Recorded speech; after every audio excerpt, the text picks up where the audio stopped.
Hello दोस्तों, दर्द भरी हिंदी कहानियाँ में आप सबका बहुत बहुत स्वागत है। आगे बढ़ने से पहले यदि आपको यह स्टोरी पसंद आए तो प्लीज़ वीडियो को लाइक करें, शेयर करें और हमारे चैनल को सब्सक्राइब करना ना भूलें। बच्चे की याद में तड़पते सुरेश के अनुरोध के बावजूद अनु ने मुंबई में रहने का फैसला कर लिया था। मगर एक लंबे अंतराल के बाद जब वह सुरेश से मिलने पहुंची तो उसे अपने फैसले पर पछतावा क्यों होने लगा। अनु पूरे सप्ताह काफ़ी व्यस्त रही और अब उसे कुछ राहत मिली है, लेकिन अब उसके दिमाग में अजीबोगरीब ख्यालों की हलचल मची हुई थी। वह इस दिमागी हलचल से छुटकारा पाना चाहती थी। उसकी इसी कोशिश के दौरान उसका बेटा अनुभव आ धमका और बोला, मम्मी कल मुझे स्कूल के ट्रिप में जाना है, जाऊँ ना? हूँ, उसने जरा नाराजगी से जवाब दिया। लेकिन अनुभव चुप नहीं हुआ। वह मम्मी से बोला, मम्मी बोलो ना, मैं जाऊँ ना ट्रिप में? मेरी कक्षा के सारे सहपाठी जाने वाले हैं और मैं अब कोई दूध पीता बच्चा नहीं हूँ। अब मैं 7वीं कक्षा में पढ़ रहा हूँ। उसकी बड़ी बड़ी आंखें उसके जवाब की प्रतीक्षा करने लगी। वह बोली, हाँ अब मेरा बेटा बहुत बड़ा हो गया है और 7वीं कक्षा में पढ़ रहा है, कहकर अनु ने उसके गाल पर हल्की सी चुकेटी काटी। अनुभव को अब अपेक्षित उत्तर मिल गया था और उसी खुशी में वह बाहर की ओर भागा। ठीक उसी समय उसके दाएं गाल पर गड्ढा देकर वह अपनी यादों में खोने लगी। अनु को याद आई अनुभव के पिता सुरेश से पहली मुलाकात। जब दोनों की जान पहचान हुई थी तब सुरेश के गाल पर गड्ढा देकर वह रोमांचित हुई थी। एक बार सुरेश ने उससे पूछा था, तुम इतनी खूबसूरत हो, गुलाब की कली की तरह खिली हुई और गोरे रंग की हो, फिर मुझ जैसे सांवले को तुमने कैसे पसंद किया? इस पर अनु नटखट स्वर में हंसते हंसते उसके दाएं गाल के गड्ढे को छूती हुई बोली थी, इस गड्ढे ने मुझे पागल बना दिया है। यह सुनते ही सुरेश ने उसे बाहों में भर लिया था। यही थी उनके प्रेम की शुरुआत। दोनों के माता पिता इस शादी के लिए राजी हो गए थे। दोनों ग्रेजुएट थे। वह एक बड़ी फर्म में अकाउंटेंट के पद पर काम कर रहा था। उस फर्म के एक ब्रांच पुणे में भी थी। दोपहर को अनु घर में अकेली थी। सुरेश 3 दिन के ट्रिप पर बाहर गया हुआ था और इधर क्रिसमस की छुट्टियां थी। हमेशा घर पर ज़्यादा काम करने वाली अनु ने अब थोड़ा विश्राम करना चाहा था। अब वह 35 पार कर चुकी थी और पहले जैसी सुडौल नहीं रही थी। थोड़ी सी मोटी लगने लगी थी, लेकिन सुरेश के लिए दिल बिल्कुल जवान था। वह उसके प्यार में अभी पागल थी, लेकिन अब उसके प्यार में वह सुगंध महसूस नहीं होती थी। जब भी वह अकेली होती उसके मन में तरह तरह के विचार आने लगते। उसे अक्सर ऐसा महसूस होता था कि सुरेश अब उसे कुछ छिपाने लगा है और वह नजरें मिलाकर नहीं बल्कि नजरें चुराकर बात करता है। पहले हम कितने खुले दिल से बातचीत करते थे, एक दूसरे के प्यार में खो जाते थे। मैंने उसके पहले प्यार को अब भी अपने दिल के कोने में संभाल कर रखा है। क्या मैं उसे इतनी आसानी से भुला सकती हूँ? मेरा दिल सुरेश की याद में हमेशा पुणे तक दौड़ कर आता है, लेकिन वह उसका दिल बेचैन हो गया और उसे लगा कि अब सुरेश को चीख कर बताना चाहिए कि मेरा मन तुम्हारी याद में बेचैन है। अब तुम जरा भी देर ना करो और दौड़कर मेरे पास आ जाओ। मेरा बदन तुम्हारी बाहों में सिमट जाने के लिए तड़प रहा है। कम से कम हमारे लाडले के लिए तो आ जाओ। जरा भी देर न करो। बच्चा छोटा था तब सासू माँ साथ में रहती थी। अनजाने में ही सासू माँ की याद में उसकी आंखें डबडबा आई। उसे याद आया जब अनुभव सिर्फ 2 साल का था। घर की आर्थिक स्थिति ठीक नहीं थी, इसलिए उसे नौकरी तो करनी ही थी। ऐसे में सुरेश का पूना तबादला हो गया था। वे मुंबई जैसे शहर में नए फ्लैट की किस्तें चुकाते चुकाते परेशान थे, लेकिन क्या किया जा सकता था। बच्चे को घर में छोड़कर ऑफिस जाना उसे बहुत अखरता था, लेकिन सासू माँ उसे समझाती थी, बेटी परेशान मत हो, ये दिन भी निकल जाएंगे। और बच्चे की तुम जरा भी चिंता मत करो, मैं हूं ना उसकी देखभाल के लिए। और पुणे भी इतना दूर थोड़ी है, कभी तुम बच्चे को लेकर वहाँ चली जाना, कभी वह आ जाएगा। सासू माँ की यह योजना अनु को भा गई थी और यह बात उसने तुरंत सुरेश को बता दी थी। फिर कभी वह पुणे जाती तो कभी सुरेश मुंबई चला आता। इस तरह यह आवाजाही का सिलसिला चलता रहा। इस दौड़ धूप में भी उन्हें मज़ा आ रहा था।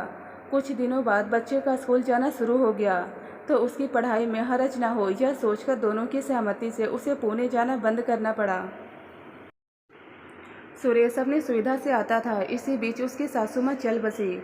उनकी तेरी तक सुरेश मुंबई में रहा। तब उसने अनु को समझाया था, अनु मुझे लगता है तुम बच्चे को लेकर पुणे आ जाओ, वह वहाँ के स्कूल में पढ़ेगा। और तुम भी वहाँ दूसरी नौकरी के लिए कोशिश कर सकोगी। इस प्रस्ताव पर अनु ने गंभीरता से नहीं सोचा था, क्योंकि फ्लैट की कई किस्तें अभी चुकानी थी। उसने सिर्फ यह किया कि वह अपने बेटे अनुभव को लेकर अपनी सुविधा अनुसार पुणे चली जाती थी। सुरेश दिल खोलकर उसका स्वागत करता था। बच्चे को तो हर पल दुलारता रहता था। बच्चे की याद में तो उसने कई रातें जागकर काटी थी। वह बेचैनी से करवट बदल बदल कर बच्चे से मिलने के लिए तड़पता था। उसने ये सब बातें साफ साफ बता दी थी, लेकिन अनु ने उसे समझाया था, एक बार हमारी किस्तें अदा हो जाए तो हम इस झंझट से छूट जाएंगे। तुम्हारे अकेलेपन को देखकर मेरा दिल भी रोता है। मेरे साथ तो अनुभव है, रिश्तेदार भी हैं, जहाँ तुम्हारा तो कोई नहीं। तुम्हें ऑफिस का काम भी घर लाकर करना पड़ता है। यह जानकर मुझे बहुत दुख होता है। मन तो यही करता है कि तुम जाकर काम करते हो तो तुम्हें गर्मा गर्म चाय का कप लाकर दूँ, तुम्हारे आसपास मंडराऊं, जिससे तुम्हारी थकावट दूर हो जाए। यह सुनकर सुरेश का सीना गर्व से फूल जाता था और वह कहता था, तुम मेरे पास नहीं हो, फिर भी यादों में तो तुम हमेशा मेरे साथ ही रहती हो। अब फ्लैट की सारी किस्तों की अदायगी हो चुकी थी और फ्लैट का मालिकाना हक भी उन्हें मिल चुका था। अनुभव अब 7वीं कक्षा में पढ़ रहा था। उसने फैसला कर लिया कि अब वह कुछ दिनों के लिए ही सही पुणे में जाकर रहेगी। सरकारी नौकरी के कारण उसे छुट्टी की समस्या तो थी नहीं।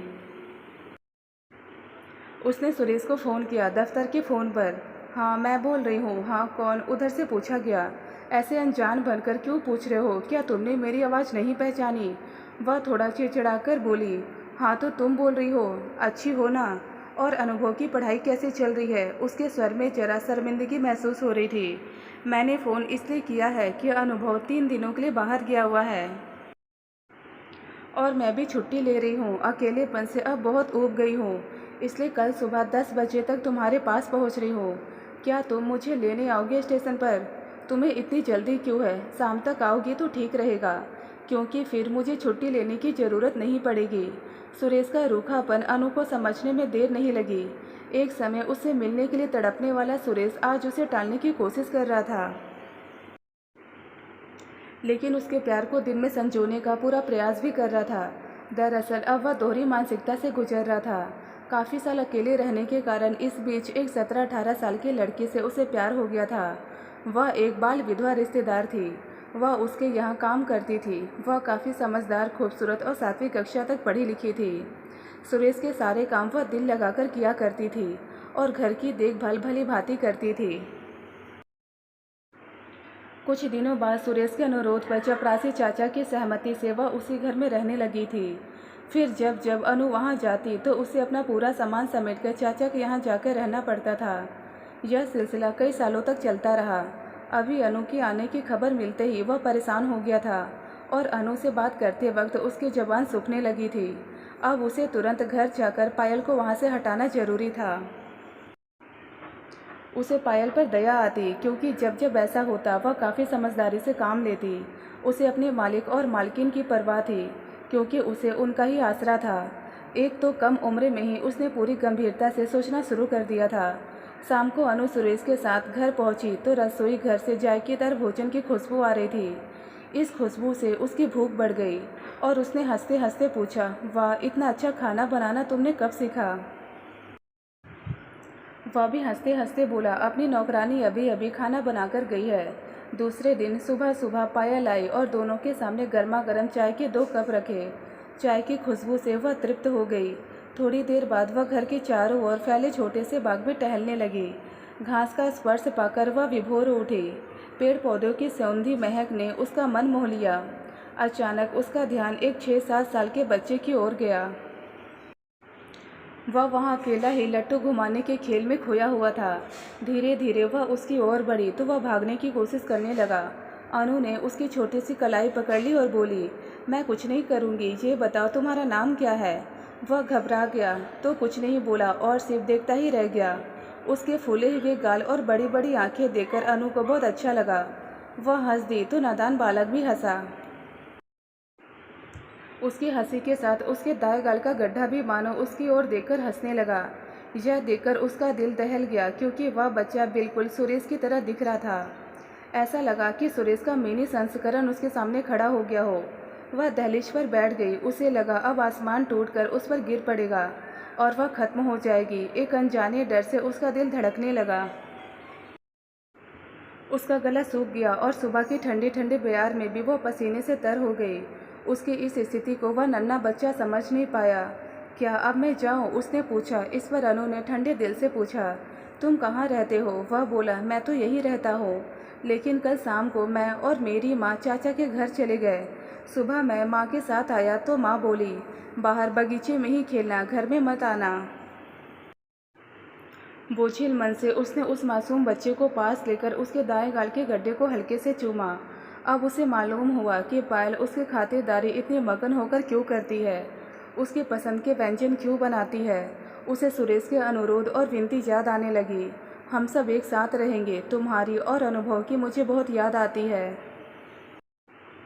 लगता है मुझे उस समय उसकी बात मान लेनी चाहिए थी, लेकिन मैंने ऐसा क्या किया? मेरी गलती क्या है? मैंने भी खुद के लिए नहीं बल्कि अपने परिवार के लिए नौकरी की। वह पुरुष है इसलिए उसने ऐसा बर्ताव किया। उसकी जगह अगर मैं होती और ऐसा करती तो क्या समाज व मेरा पति मुझे माफ़ कर देता? जहाँ कुदरत का कानून तो सबके लिए एक जैसा ही है। स्त्री पुरुष दोनों में उत्तेजना की भावना एक जैसी होती है, तो उस पर काबू पाने की जिम्मेदारी सिर्फ स्त्री पर ही क्यों? कहा जाता है कि आज की स्त्री बंधनों से मुक्त है, तो फिर वह बंधनों का पालन क्यों करती है? हम स्त्रियों को बचपन से ही माताएं सिखाती हैं, इज्जत सबसे बड़ी दौलत होती है, लेकिन उस दौलत को संभालने की जिम्मेदारी क्या सिर्फ स्त्रियों की है? यह सब सोचते हुए उसके आंसू वह निकले तो उसने अपने आंचल से पोंछ डाले।